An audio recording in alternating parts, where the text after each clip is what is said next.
Halo guys, ketemu lagi kita di hari terakhir ya. 30 Ramadan 1442 Hijriah di OTR FNN of the Record Forum News Network episode yang ke-41. Gak tau kenapa ya bro, sejak gua kecil momen-momen terakhir Ramadan ini momen yang bikin gue campur aduk ya. Sebagai anak kecil gue pasti suka banget, wah lebaran gitu ya. Tapi Ramadan tuh memang very very special ya bro. Sejak kita kecil, sejak kita ngerasain tahun-tahun pertama kita puasa. Dan biasanya kita jadi sangat-sangat emosional ya. Dan memang kalau kita lihat sejarah, para sahabat Rasulullah Shallallahu Alaihi Wasallam itu senantiasa menangisi dengan sedih kepergian Ramadan. Nah, tapi tetap ya, hari ini gue punya kewajiban untuk ngobrol sama lu semua karena Ramadan di Indonesia memang Ramadan yang unik, begitu banyak hal-hal yang penting terjadi dan juga nanti kita akan bicara hadiah lebaran ya.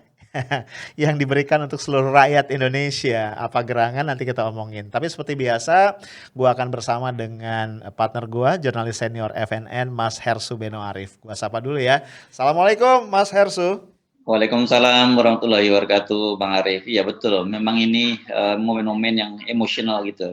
Apalagi walaupun kita sekarang udah menjadi orang tua, paling yang teringat kita itu kepada orang tua, juga kepada keluarga. Ini waktunya kita introspeksi ya gitu. Dan Betul. biasanya kita pengen melakukan hal yang terbaik. Tapi kadang-kadang selalu tekad itu hanya berhenti pada tekad gitu. Ketika hari berganti lagi jauh dari Ramadan, Betul. tiba-tiba kita juga melakukan kesalahan yang sama yang waktu Ramadan kita janji nggak akan kita lakukan lagi gitu ya. Jadi memang mengapa kemudian banyak dulu kita diajarkan dan juga ada doa. Kita ingin segera bertemu kembali dan kita berdoa agar bisa ketemu Ramadan kembali. Nggak terasa ini sudah kita harus mengakhiri Ramadan ini. Mohon maaf nih kalau saya agak Iya. emosional. Sama Mas. Oke. Ya guys itu ya memang tadi seperti gue bilang ya Mas Hersu gua semua ya. Ini ngerasa apa ya akan pergi nih tamu agung yang selama ini membersamai kita. Kalau saya Mas Hersu ngerasa begini ya di Ramadan itu kan menurut keterangan Rasulullah SAW itu pintu-pintu surga dibuka, pintu neraka ditutup dan setan-setan dibelenggu ya. Ya, Ini aja buat kita kayaknya belum optimal nih ibadah kita ya. Satu yang bikin pasti. saya sangat ini adalah gimana ketika kita kembali ke situasi normal ya, privilege itu nggak ada lagi, itu gimana gimana ya kira-kira ibadah kita gitu ya. Apalagi ya kita tahu lah ya dari obrolan kita situasi negara kita ini nggak baik-baik aja ya. Sebagai warga negara yang juga muslim kita tentu punya tanggung jawab untuk memperbaiki keadaan. Oke, Mas Hersu, walaupun kita lagi sama-sama emosional, but the show must go on. Ini ini kan biasanya kalau lebaran Mas ya, momen-momen di mana saling memberi hadiah itu kayaknya jadi salah satu kelaziman Mas ya. Kita ngasih hadiah sama anak kita, mungkin sama orang tua kita gitu ya. Tapi kayaknya sebagai bangsa juga kita dapat satu hadiah yang mengagetkan Mas, surprise gitu ya. Satu hadiah tapi sayangnya konotasinya nggak bagus Mas. Ya. Kemarin kasus tentang 75 pegawai KPK yang nggak lulus tes wawasan kebangsaan, yang sebelumnya Pak Nurul Gufron menjamin loh Mas, bahwa nggak akan ada pemecatan segala macam. Kemarin ternyata terkonfirmasi, bahkan suratnya itu terbit tanggal 7 Mei 2021, 75 pegawai yang tidak lulus TWK tadi dinonjobkan, dinonaktifkan. Memang belum dipecat sih, baru nonjob. Tapi kan ini ya beda-beda tipis lah ya. Dan buat kita ini bahaya banget. Karena kita tahu saat ini sedang berlangsung beberapa penyidikan ya, pemrosesan dari beberapa kasus besar gitu. Saya bayangkan ya kalau nonjob itu gimana nasib misalnya kasus Bansos Kemensos, Benur KKP, Nur Hadi sekjennya MA dan beberapa kasus kayak apa gitu. Ini Mas, jadi kayaknya ini hadiah yang enggak banget gitu. Yang saya agak kesel Mas, saya baca berita tanggal 9 ya, itu Nurul Gufron, wakil ketua KPK tuh masih bilang, ini intinya tuh nggak akan terjadi apa-apa lah terhadap para pegawai KPK. Tapi ternyata kemudian ada SK ini. Itu Mas, hadiah yang sangat tidak kita inginkan sebenarnya. Saya nggak terlalu kaget sebenarnya dengan Ya. keputusan Firly tadi, karena kelihatannya dia bergerak cepat. Dan salah satu hal yang saya duga men-trigger mengapa kemudian dia mengambil langkah cepat menonjolkan para penyidik ini adalah kasus OTT Bupati Nganjuk, ya kan? Oke. Nah, ini Yes. kan jadi semacam signal gitu bahwa orang kemudian melihat dengan kontras dan saya kira ada komitmen-komitmen Firly yang mungkin bisa tidak terpenuhi kalau sampai mereka ini tidak dibiarkan. Kalau mereka dibiarkan terus tidak segera di-non-job. Ya. Jadi bisa jadi terjadi ada ini masih cemen lah ini kelasnya penangkapan Bupati Nganjuk ini. Ada kemungkinan ada kasus-kasus besar lagi yang bisa terjadi kalau nggak para penyidik ini di-non-jobkan gitu ya. Ya. Itu yang jadi saya kira itu konteks yang mesti dipahami. Dan kemudian kita tahu juga ternyata kasus Bupati Nganjuk ini kan tidak lanjut ditangani oleh KPK, tetapi langsung diserahkan ke Mabes Polri karena dengan alasan katanya Yes. Mabes Polri juga menyelidiki kasus itu dan bukti-buktinya lebih dimiliki oleh Polri. Disebutnya dalam bahasa rumputnya lebih tinggi gitu istilahnya. Mereka menyatakan bahwa artinya penyelidikan yang dilakukan oleh Polri itu lebih maju walaupun sprindiknya keluar tuh lebih duluan KPK. Jadi ini sebenarnya semua Yes. terang benderang ada apa yang sebenarnya terjadi. Jadi KPK tidak lagi menjadi Komisi Pemberantasan Korupsi tapi menjadi Komisi Pelindung Koruptor. Karena itu tidak mengagetkan kalau ada orang seperti Faisal Basri. Yang kita tahu selama ini sebenarnya beliau ini menjadi pendukungnya Presiden Jokowi ya, walaupun sering beliau mendukung Presiden Jokowi itu langsung melakukan langkah-langkah yang sangat drastis, yakni mengajak masyarakat untuk mengosongkan rekening di banknya. Gitu. Ini clear sebenarnya apa yang terjadi dan siapa saja yang menjadi bagian dari pelemahan gitu. Kalau menurut saya let's forget it KPK ini. Kita mulai hari ini harus menganggap bahwa KPK itu sudah tidak ada. Jadi KPK itu sudah meninggal dunia. Tetapi beda sekali kematiannya. Yang satu kalau kemarin kita baru saja ditinggalkan seorang ulama Ustadz Tengku Zulkarnain yang insya Allah mati wafat dalam husnul khotimah, ya Bang Arif. Tapi kali ini KPK itu mati dalam kondisi su'ul khotimah karena mereka membunuh dirinya sendiri. Jadi ini semacam bunuh diri dari KPK. Iya. Buat bangsa kita Mas, ini memang satu kehilangan yang dahsyat ya, artinya kerugian, lebih tepat bukan kehilangan ya, tapi kerugian yang dahsyat. Karena menurut saya salah satu prestasi yang bisa kita banggakan dari reformasi adalah kita punya KPK, kan begitu ya. Selama 32 tahun kita berjuang ya di bawah rejim otoriter, lahirlah reformasi, ada KPK. Ini hadiah besar menurut saya yang selama ini cukup bisa kita banggakan. Dan KPK lahir dari satu pemahaman kita bahwa lembaga-lembaga penegak hukum yang ada ini nggak sanggup menangani korupsi karena mereka cenderung malah menjadi bagian dari masalah itu. Tapi memang kemudian kita paham lah ya bahwa ketika ada satu aksi pasti ada reaksi kan begitu ya. Ketika KPK ini begitu tajam mengungkap kasus-kasus besar ya pasti kemudian akan ada reaksi. Kita kalau flashback ke belakang nggak lupa kan Mas ya ada kasus Cicak versus Buaya Jilid 1, Cicak versus Buaya Jilid 2 gitu kan ya. Terus berujung akhirnya revisi Undang-Undang KPK 2019. Nah, cuma yang menjadi pekerjaan rumah kita ke depan Mas, KPK boleh saja wafat kan ya, tapi kan kemudian nasib negara ini kan kita tidak boleh serahkan kepada oligarki kan gitu. Jangan menggunakan kata wafat untuk KPK. Saya kira KPK mati karena ini matinya pun bunuh diri. Ya, betul. Ya, KPK boleh mati, tapi kan kita tidak boleh membiarkan kemudian negara kita yang kita cinta ini jatuh ke tangan oligarki. Nah, dan oligarki ini kan erat tadi dengan tindakan-tindakan koruptif. Maka yang perlu kita diskusikan sekarang Mas, kemudian what's next gitu ya setelah KPK ini mati. Gitu Mas Herso.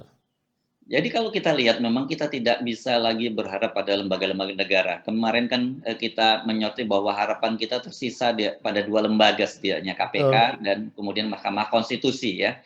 Yes. Tetapi kan kita kemudian tahu, kita juga mendengar berita bahwa Mahkamah Konstitusi juga melakukan hal yang sama-sama tercela ketika kemudian dia menolak melakukan uji material terhadap Undang-Undang KPK. Dan belakangan kita mendengar ada semacam informasi yang jadi deep truth dari kalangan internal di DPR, dari Komisi Hukum yang menyebut memang ini ada barter ini antara Komisi Mahkamah Konstitusi dengan DPR ya. Ini barter berkaitan dengan Undang-Undang KPK. Jadi Mahkamah Konstitusi revisi undang-undangnya disetujui, mereka usia pensiunnya diperpanjang sampai 70 tahun dan kemudian Mhm. ya ini barternya bagaimana agar revisi undang-undang KPK ini juga tidak kalau toh sampai kemudian bergulir ke Mahkamah Konstitusi mesti ada yang jagain, jangan nggak boleh dikabulkan uji materialnya. Ini kan Iya. saya kira ini betul-betul ya kita tidak punya harapan lagi kalau ada dua lembaga yang tadinya kita berharap bisa menjadi salah satu semacam harapan terakhir last hope dari kita ternyata juga Mhm. dengan sistematis dibunuh oleh pemerintah itu sendiri. Nah, kita mau bisa ngomong apa lagi dalam situasi semacam ini? Ya tidak ada harapan gitu dengan lembaga-lembaga pemerintah yang ada. Iya. Artinya gini Mas, kan kalau kita bicara bicara kehidupan bernegara Mas, itu kan sebenarnya secara teoritis ada dua dua pihak ya Mas ya. Ada negara dan kemudian ada masyarakat sipil. Nah, ketika lembaga-lembaga negara yang sebenarnya mengemban tugas, mengemban amanah dari masyarakat sipil itu kemudian melemah dan rusak, kayaknya kan satu-satunya alternatif adalah masyarakat sipil yang harus bangkit ya Mas. Tapi memang kemudian kita juga menghadapi satu komplikasi nih. Karena masyarakat sipil pun kita lihat beberapa tahun belakangan itu secara sistematis dipecah belah juga ya. Kayaknya kadrun, cebong, kampret dan lain-lain ya. Ini pasca Pilkada DKI, Pilpres 2019 terus berlanjut tampaknya juga sistematik. Ya karena saya yakin orang-orang yang berada di balik skenario ini mengerti betul ya bahwa tidak cukup hanya melemahkan lembaga negara, tapi juga harus memecah kekuatan-kekuatan sipil. Nah, ini yang membuat saya tadi ya tidak ingin berbagi pesimisme sih sebenarnya, cuma berpikirnya begini. Ketika kita bicara Orde Baru, Mas, kenapa Orde Baru yang begitu kuat itu bisa kemudian tumbang dan kita masuk di Orde Reformasi? Menurut saya salah satu poin yang harus kita garis bawahi adalah ketika itu masyarakat sipil relatif solid begitu ya. Artinya kita memang tanda kutip head to head dengan penguasa yang sudah demikian otoriter dan udah di luar akal sehat lah. Kira-kira begitu. Jadi karena masyarakat sipil ini solid maka tidak terlalu sulit berhadapan walaupun pemerintah sangat kuat. Nah, kondisi itu menurut saya yang hari ini nggak ada. Hari ini belum belum tercipta ya soliditas dari masyarakat sipil. Walaupun kita tidak bisa menafikan dan harus bersyukur bahwa orang-orang yang pada masa lalu ya nampaknya dengan gegap gempita dengan membabi buta mendukung pemerintah ya, right or wrong is my government, nampaknya sebagian Mas ya termasuk Faisal Basri itu mulai berpikir ulang ya nampaknya ya, mulai berpikir ulang, mulai mulai mulai apa countdown dan mulai mulai apa mengkritisi. Tapi juga masih banyak yang tetap sangat loyal apapun yang terjadi. Jadi bayangan saya kalau kita menghendaki perubahan, mengembalikan negara ini on the right track, perjuangan pertama kita bukan memperbaiki lembaga-lembaga negara karena ini memang jauh-jauh sekali di luar kendali kita, tapi membangun soliditas dari masyarakat sipil. Gitu, Mas Hersu. Iya, Bang Arief memang keterbelahan kita itu saya lihat makin dalam tuh dalam kasus misalnya kemarin ketika Presiden Jokowi menyampaikan soal Bipang itu kan menjadi hebohnya luar Ya. biasa. Dan ini sebenarnya jadi salah satu indikator bahwa betul-betul kita ini saling mengintai kesalahan antara satu dengan yang lainnya gitu. Dan Mhm, Anda tadi kan mhm. nyebut soal masih cebong dan kampret. Saya menengarai ini mulai tumbuh sebuah istilah baru untuk menyebut kelompok yang berbeda. Ini Mhm. sekarang ini saya menangkap di media sosial udah mulai muncul istilah Bani Bipang. Itu untuk menunjukkan Mmm, mhm. kepada para pendukung Presiden Jokowi ini benar-benar olok-olok ini tidak akan ada habis-habisnya. Saya tidak Betul. tahu bagaimana nanti mungkin dibalas lagi dengan Bani Bipang apa lawannya akan ada olok-olok baru lagi. Jadi Ya, ini stigma-stigma semacam ini akan terus bermunculan. Dan kalau ya. orang bertanya pada saya, sebenarnya siapa yang paling punya peran, siapa yang punya paling yang bisa kita salahkan dalam situasi ini? Mohon maaf sekali lagi ya, mau tidak mau itu adalah mesti kita nisbahkan pada Presiden Jokowi. Karena Mhm. bagaimanapun ini kan tanggung jawab dari seorang kepala negara Ya. untuk mengatasi keterbelahan ini. Saya sebenarnya kemarin menyayangkan ada momentum yang sangat bagus ketika Tengku Zulkarnain misalnya wafat kemarin. Kalau saja Presiden Jokowi itu cuma mengucapkan satu patah kata saja, ikut berduka cita atas wafatnya Tengku Zulkarnain, itu menurut saya bisa menjadi sinyal yang luar biasa bagus gitu Betul. ya. Dan memang kita sendiri di dalam Islam ini kan kita diajarkan kalau ada orang yang meninggal dunia dan kemudian kita mengucapkan duka cita dan yang boleh itu hanya dikenang yang terbaik-baiknya saja, jangan yang Betul. buruk-buruknya. Udah kita Ya, lupakan kalau ada orang meninggal itu. ya. Jadi, tetapi ternyata justru pemerintah sendiri yang mulai semacam itu. Pak Mahfud MD misalnya, Ya. meskipun mengucapkan duka cita, tapi ada kalimat-kalimat yang lainnya itu membuat rasanya nggak enak gitu ya. Betul. Ada orang ulama meninggal dunia, terus ada kata-kata yang tidak enak. Belum lagi para buzzer. Ini Ya. maksud saya luar biasa yang terjadi. Jadi ketika Tengku Zulkarnain wafat itu ucapannya macam-macam, dan saya kira ini bukan contoh yang bagus, dan saya mohon maaf lewat forum ini mesti mengingatkan kalau one day itu terjadi.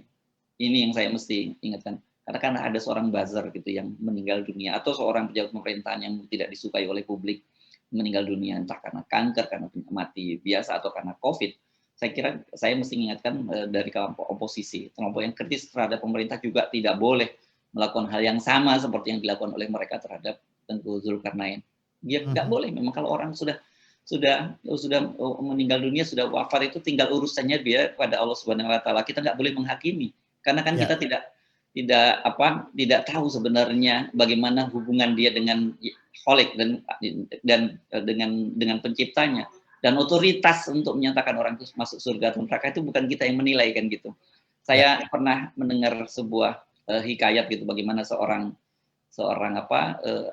yang dikenal sebagai pemabuk gitu, katanya dia tiba-tiba meninggal dunia, tetapi yang terjadi sebenarnya dia tidak masuk neraka, dia tapi masuk surga, karena ternyata itu ada amalan-amalan yang kita tidak tahu hubungannya dengan Allah Subhanahu Wa Taala. Jadi marilah ketika ada orang yang sudah meninggal dunia, itu kita kenang dengan baik, dan sebenarnya itu bisa dilakukan oleh presiden untuk mengatasi keterbelahan yang terjadi. Jadi kalau satu kata saja, karena Presiden Jokowi ini kan tradisinya sebenarnya sangat perhatian kalau ada orang meninggal, terutama kalangan artis kan, beliau itu langsung sangat responsif, mengucapkan duka cita, mengirim karangan bunga dan sebagainya. Ada seorang ulama yang sangat dihormati, seorang seperti Tengku Zulkarnain dihormati di kelompoknya ya, tentu saja tidak dihormati oleh kelompok sebelah, tapi kemudian tidak memberikan semacam sinyal bahwa gua mau melakukan rekonsiliasi, gua mengucapkan duka cita pada Ustadz Tengku Zulkarnain. Sebenarnya soal sepele yang semacam itu. Jadi kalau selama ini Presiden Jokowi itu banyak yang membisik kita kemudian salah, seperti dalam kasus Bipang Ambawang, kenapa sih tidak dalam kasus-kasus ini ada yang membisiki beliau, bos, ngomonglah bos, sampaikanlah sedikit ikut duka cita, udah cukup, nggak usah berlebihan. Itu kita bisa bisa menjadikan sinyal yang bagus bagi bangsa ini, Bang Arif. Iya, ini bicara tentang bisik-membisik, Mas. Jadi kalau saya nih merasa nih kayaknya pembisiknya kualitasnya jadi jauh berkurang, Mas. Karena kalau kita lihat, misalnya di 212 Mas ya, itu kan masih ada yang bisa membisiki Pak Jokowi untuk hadir kan akhirnya ya. Last minutes gitu kan, bersama beberapa pejabat, ada Panglima TNI juga di situ tuh hadir kan gitu ya, ke panggung dan bahkan bicara. Nah saya bayangkan berarti waktu itu pembisiknya masih cukup berkualitas lah, masih cukup strategis, masih cukup tahu medan seperti apa. Dan saya melihat betul karena waktu itu saya hadir juga mengamati kehadiran Pak Jokowi di momen 212 itu dahsyat dampaknya. Artinya setidaknya kemudian Pak Jokowi menunjukkan bahwa dia tidak membacking Ahok dan dia berdiri sebagai memang seorang kepala negara. Ya, ini menurut saya sekarang ini nggak ada ya. Jadi bisa jadi Pak Jokowinya tidak berubah, tapi kualitas pembisiknya nih yang bisa jadi turun. Nah kembali ke tadi Mas, saya setuju betul ya, kehilangan momentum ya. Padahal kalau kita lihat sebaliknya, sosok almarhum Tengku Zul ini kan sosok yang dia memang kritis ya, mengambil posisi sebagai oposisi. Tapi kalau kita lihat tuh punya kehalusan budi, kehalusan pribadi menurut saya dahsyat ya. Kan ini beredar lagi di grup-grup pertemanan ya, bagaimana beliau menyanyi misalnya dengan sense seni yang dahsyat menurut saya. Dan bagi saya percaya betul orang yang punya rasa seni itu adalah orang yang sensitif ya. Belum lagi nih bagaimana beredar juga video dia yang membantah, kan banyak orang yang antipati terhadap Gus Dur itu menganggap Gus Dur ini dekat dengan Zionis, bahkan ada yang tega menyebutnya sebagai antek Zionis. Apalagi kan Gus Dur ini sempat jadi ketua dari Shimon Peres Foundation. Tapi kemudian tadi dengan spirit hanya mengingat hal-hal baik dari orang yang sudah wafat, Tengku Zulkarnain ini kan membantah itu dan mengatakan Gus Dur itu teman saya. Dan dia mengatakan bahwa justru dia nggak mampu melakukan yang Gus Dur lakukan. Gus Dur itu bukannya Zionis, tapi dia berkelit dari tekanan internasional supaya Indonesia ini membangun hubungan diplomatik dengan Israel. Dengan cara itu dia bisa berkelit dan sampai hari ini buktinya nggak dibuka katanya. Terlepas benar atau salah, jadi poin saya adalah bagaimana seorang Tengku Zulkarnain ini nggak mau ikutan larut di dalam orang-orang yang sedang memburuk-burukan atau menjelek-jelekan sosok Gus Dur. Dan juga kalau kita lihat tweet terakhir dari beliau yang tanggal 2 Mei itu menurut saya luar biasa ya. bagaimana beliau mendoakan orang-orang muslim yang sudah wafat karena Covid itu supaya syahid dan orang-orang yang masih survive itu bisa dijaga oleh Allah. Nah, sayangnya memang kemudian tahun ini tidak disambut juga ya oleh pihak-pihak yang berseberangan. Jadi lagi-lagi menurut saya kita berkali-kali kehilangan momentum rekonsiliasi. Tapi saya nggak heran Mas ya kalau kita flashback waktu Syekh Ali Jaber wafat, itu Pak Jokowi juga tidak menyampaikan belasungkawa. Padahal sosok Ali Jaber itu kan sosok ulama yang karismatik, yang legendaris begitu. Gitu Dan Mas Hersho. moderat ya, pandangan politik dia Betul, tidak betul, berpolitik ya pandangannya. betul, betul. Ya. Jadi kalau Syekh Ali Jaber aja nggak dapat ucapan belasungkawa, apalagi seorang ulama yang terkenal berada di pihak oposisi. Kira-kira gitu. Dan ini kita kita sayangkan ya. Karena kalau kita balik ke teori sedikit Mas, memang ya tugas pemimpin itu kan kalau ke dalam, bayangannya dia harus jadi solidarity maker. Dan saya rasa disinilah punten banget kegagalan terbesar Pak Jokowi sebagai kepala negara. Selama ini beliau tetap tidak menggunakan kesempatan-kesempatan di mana dia bisa tampil sebenarnya sebagai seorang solidarity maker. Begitu Mas Hersu. Iya, kita diajarkan kan bagaimana dalam situasi-situasi yang sangat ketika orang sakit, apalagi orang meninggal dunia, orang wafat itu, ya itu adalah momen-momen sakral yang itu sebenarnya adalah urusan dia dengan Allah Sang Maha Pencipta. Kita juga pernah membaca bagaimana Buya Hamka kan pernah ditahan Ya. oleh Bung Karno dengan alasannya juga tidak jelas dengan modus politik. Gitu.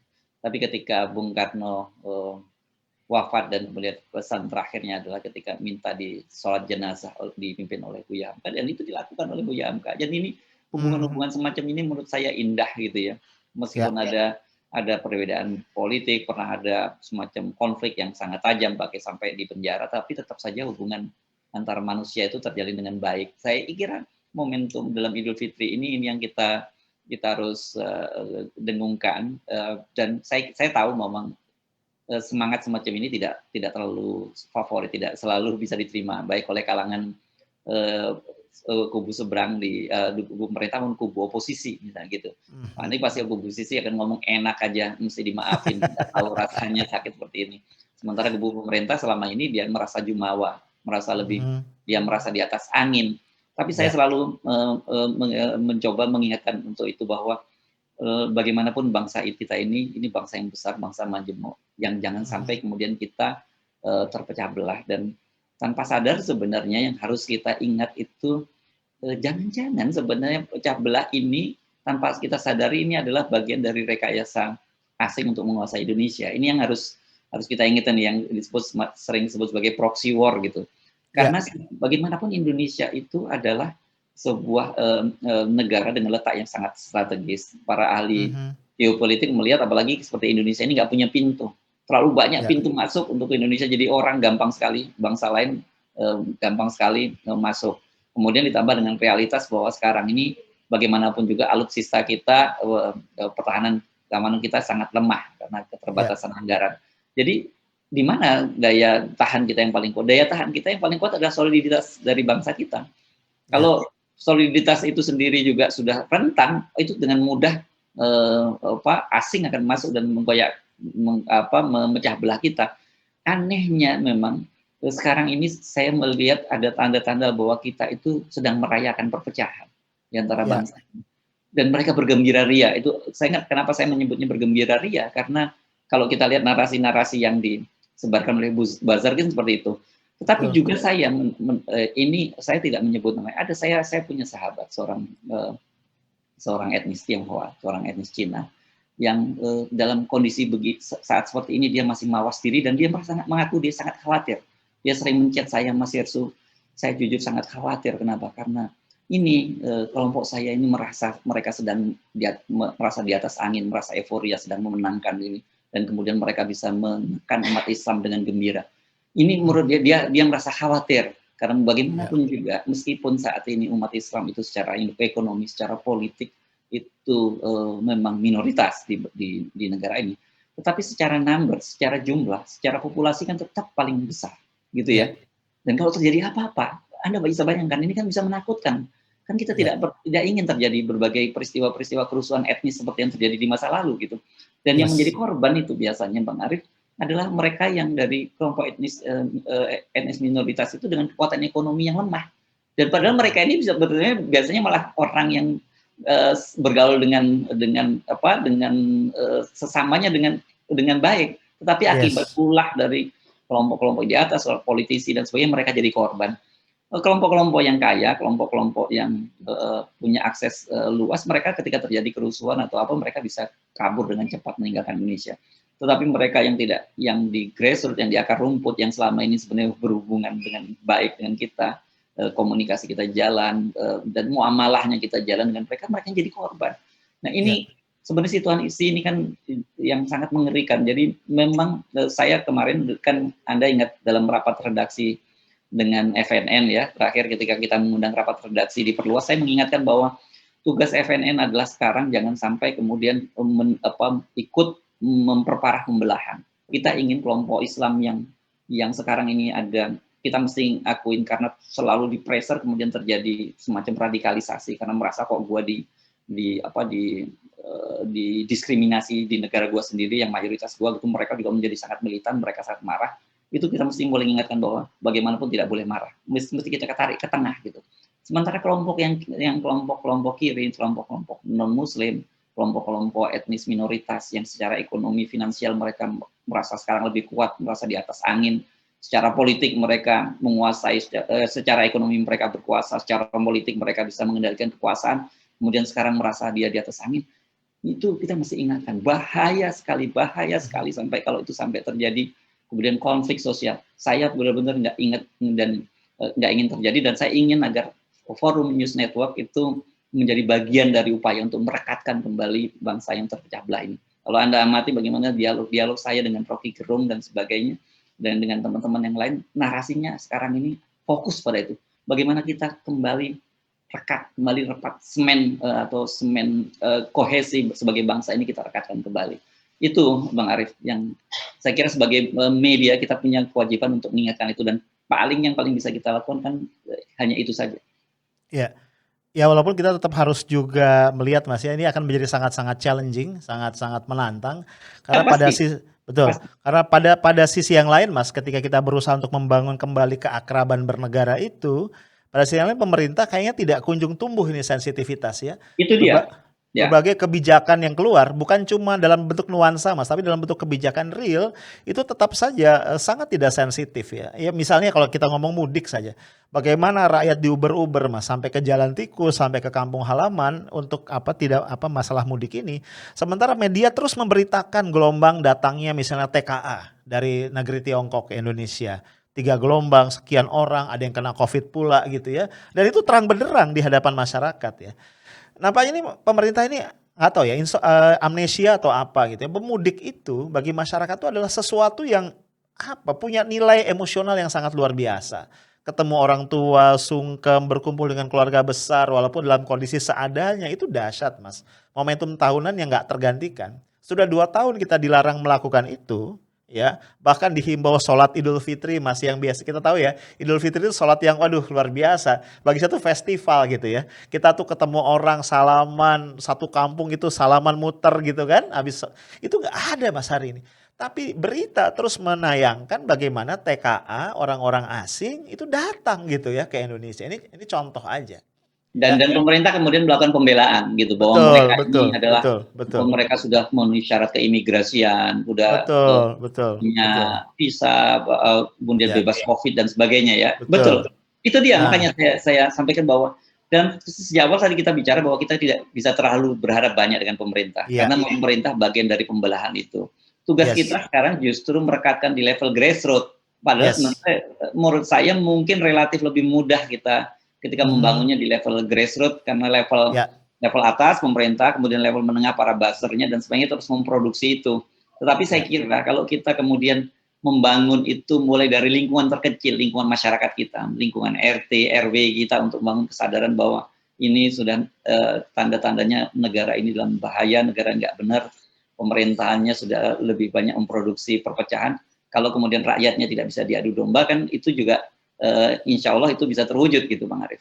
Iya betul Mas. Dan saya rasa itu juga salah satu spirit Ramadan Mas ya, satu spirit Ramadan adalah penyucian jiwa dan saya yakin ketika orang-orang jiwanya sudah bersih ya lewat ibadah-ibadah Ramadan, upaya-upaya untuk membangun muamalah, hubungan antar manusia yang lebih baik itu sebenarnya jauh lebih terbuka. Karena saya yakin ketika orang selesai dengan dirinya ya persoalan-persoalan internal dirinya selesai dengan Ramadan, dia jauh lebih siap untuk dengan tangan terbuka menyambut saudara-saudaranya sebangsa. Mungkin dari Mas Hersu ingin menyampaikan ucapan selamat Idul Fitri buat para viewers dan subscriber kita? Pasti Bang Arif. Jadi tentu saja selama setahun terakhir ini dalam interaksi kita gitu, baik melalui channel saya Hertzgunoy, Hertzguno Point, Saidi Do Official, Rocky Gerung Official maupun Off the Record sama dengan Bang Arif. Banyak, Ya, banyak channelnya. ya. Kalau ada salah-salah kata yang baik disengaja maupun tidak disengaja, saya ingin atas nama dari lubuk hati yang paling dalam, saya ingin menyampaikan permohonan maaf. Taqabbal minna wa minkum taqabbal yang karim. Semoga amal ibadah kita diterima oleh Allah Subhanahu wa taala dan bangsa ini tetap dijaga oleh Allah dan diberi keberkahan. Amin. Oke guys, kita tiba di penghujung sama dengan Mas Hersu, gue secara pribadi dari kanal Bang Arif dan juga atas nama seluruh redaksi dari Forum News Network mengucapkan selamat merayakan Hari Raya Idul Fitri. Minal aidin wal faidin, mohon maaf lahir dan batin. Semoga kita bisa menjadi manusia-manusia yang lebih baik karena itu esensi dari puasa dan esensi dari Idul Fitri. Sekaligus gua sama Mas Hersu mohon maaf ya, kita juga pengen liburan ya sebentar. Jadi hari Sabtu kita mohon izin absen dulu bro ya. Dan kita akan join lagi hari Senin yang akan datang 17 Mei 2021. Kalau umur kita panjang insya Allah. Itu aja, jangan pernah berhenti mencintai Indonesia karena Indonesia adalah punya lu, punya gua dan punya kita semua. Assalamualaikum warahmatullahi wabarakatuh.